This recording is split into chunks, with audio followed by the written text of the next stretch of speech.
প্রতিদিন সূর্য যখন মাথার উপরে জ্বলে তখন মরুভূমির তপ্তবালির বুকে একা হেঁটে চলে এক অবিশ্বাস্য প্রাণী, যাকে বলে মরুভূমির জাহাজ। এ শুধু একটা প্রাণী নয়, এ এক ইতিহাস, এক শক্তি, এক নিদর্শন। হ্যাঁ, আমরা কথা বলছি উট নিয়ে। উটকে আল্লাহ এমনভাবে সৃষ্টি করেছেন যেন সে মরুভূমির প্রতিটি চ্যালেঞ্জ সহজেই অতিক্রম করতে পারে। তার পায়ের নিচে নরম প্যাড, যা তাকে বালিতে ডোবা থেকে রক্ষা করে। চোখে আছে দুটি পাতা, ধুলোবালি ঠেকাতে পারে, এমনকি বালু ঝড়েও সে থেমে যায় না। নাক এমনভাবে গঠিত যা শুষ্ক বাতাসেও আর্দ্রতা ধরে রাখে। আর কুঁজ? মানুষ ভাবে ওখানে পানি থাকে, আসলে ওখানে জমা থাকে চর্বি, যেটা প্রয়োজনে শক্তিতে রূপান্তরিত হয়। আর তাই উট খাবার আর পানি ছাড়াও বহুদিন টিকে থাকতে পারে, এমনকি একবারে 100 লিটার পর্যন্ত পানি পান করতে পারে। প্রাচীন যুগে মরুযাত্রা মানেই উট। উট ছিল মানুষের পরিবহন, মালবাহী যান, খাদ্য ও বেঁচে থাকার সঙ্গী। উটের দুধ উপকারী ও পুষ্টিকর।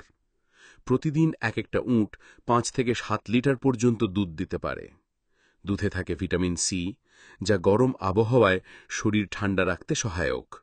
উটের মাংস শক্তি যোগায়।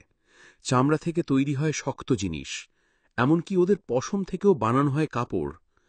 উট, মানুষ আর মরুভূমি যেন একটিই গল্পের 3টি চরিত্র। উট কেবল মরুর জীবনের অংশ নয়, বরং ইসলামের ইতিহাসে এর রয়েছে এক মহৎ ভূমিকা। আল্লাহ তাআলা কুরআনে বলেন, তারা কি উটের প্রতি লক্ষ্য করে না কিভাবে তাকে সৃষ্টি করা হয়েছে? এ এক অলৌকিক সৃষ্টি, যা আল্লাহর শক্তির প্রমাণ। হজে মুসলমানরা কুরবানি দেন, আর উট হল সেই কুরবানির সবচেয়ে বড় এবং ফজিলতপূর্ণ উৎসর্গ। রাসূল মুহাম্মদ সাল্লাল্লাহু আলাইহি ওয়াসাল্লাম হিজরতের সময় চড়েছিলেন তার প্রিয় উট কাসওয়াতে।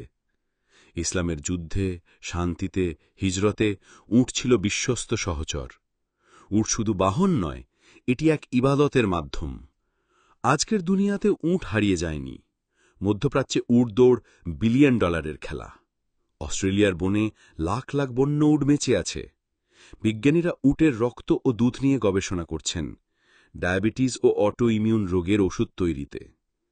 এই প্রাণী আমাদের শিখিয়ে দেয় কিভাবে প্রতিকূল পরিবেশেও টিকে থাকতে হয়, ধৈর্য রাখতে হয়। উট এক বিস্ময়কর সৃষ্টি, শুধু একটি প্রাণী নয়, বরং প্রমাণ যে আল্লাহ যেভাবে চান সেভাবেই গঠন করেন তার সৃষ্টি।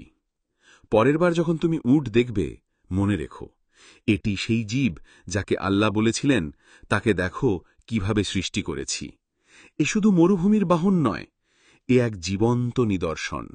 উট, সে শুধু মরুর পথে হাঁটা এক প্রাণী নয়, সে হল ধৈর্যের প্রতীক, সহনশীলতার প্রতিচ্ছবি। তার দেহে, আচরণে আর জীবনে লুকিয়ে আছে আল্লাহর সৃষ্টির গভীর এক রহস্য।